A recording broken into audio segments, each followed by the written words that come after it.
viewers, how are you doing? I hope you're doing great.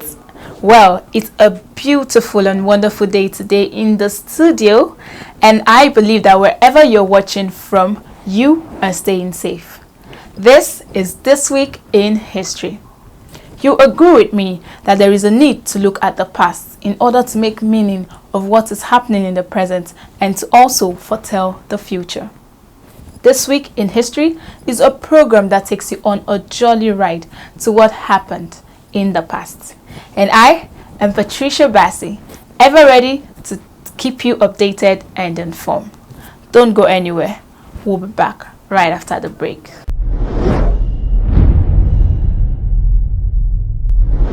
January 9, 1873, Napoleon III, Charles Louis Napoleon Bonaparte, was born. He was the first president of France from 1848 to 1852 and the last French monarch from 1852 to 1870.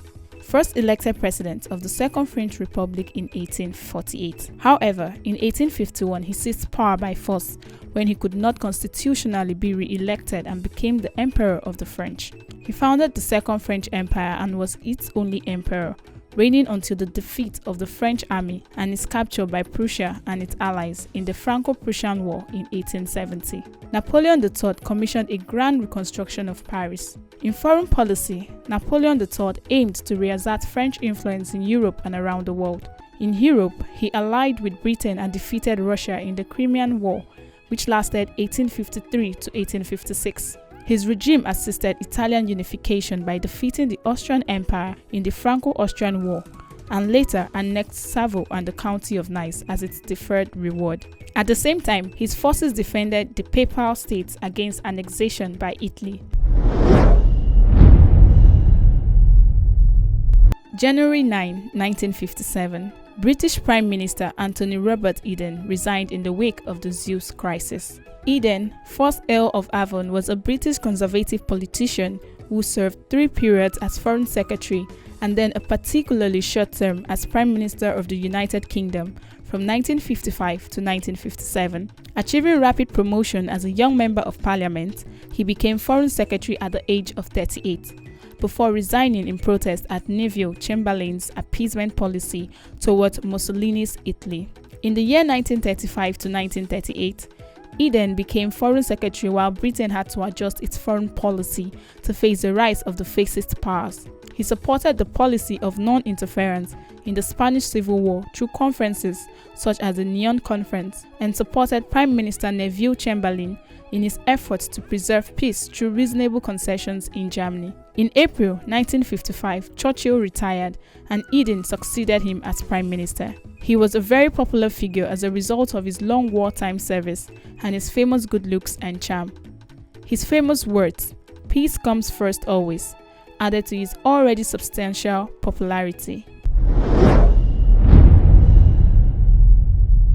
January 9, 2015. On this day, refugees fled Borno State following the Boko Haram massacre in the town of Baga. It is recorded that 7,300 Nigerians flee to neighboring Chad, while over 1,000 were trapped on the island of Kangala in Lake Chad. January 10, 1854. William Walker proclaimed the independence of Lower California, calling it the Republic of Sonora. A serious lack of supplies, discontent within his party, and an unexpectedly strong resistance by the Mexican government quickly forced Walker to retreat and return to San Francisco, where he was tried but quickly acquitted.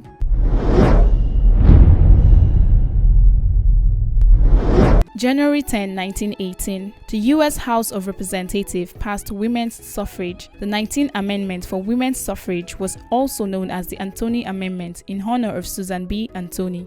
The 19th Amendment to the United States Constitution prohibits the states and the federal government from denying the right to vote to citizens of the United States on the basis of sex. Initially introduced to Congress in 1878, several attempts to pass a women's suffrage amendment failed until passing the House of Representatives on May 21, 1919, followed by the Senate on June 4, 1919. It was then submitted to the states for ratification. The women's suffrage movement, delayed by the American Civil War, resumed activities during the Reconstruction era between 1865 to 1877. Two rival suffrage organizations formed in 1869. There are the National Women's Suffrage Association (NWSA), led by suffrage leaders Elizabeth Cady Stanton and Susan B. Anthony, and the American Women's Suffrage Association (AWSA), led by Lucy Stone. The NWSA's main effort was lobbying Congress for a women's suffrage amendment to the U.S. Constitution. The AWSA generally focused on a long-term effort of state campaigns to achieve women's suffrage on a state-by-state basis.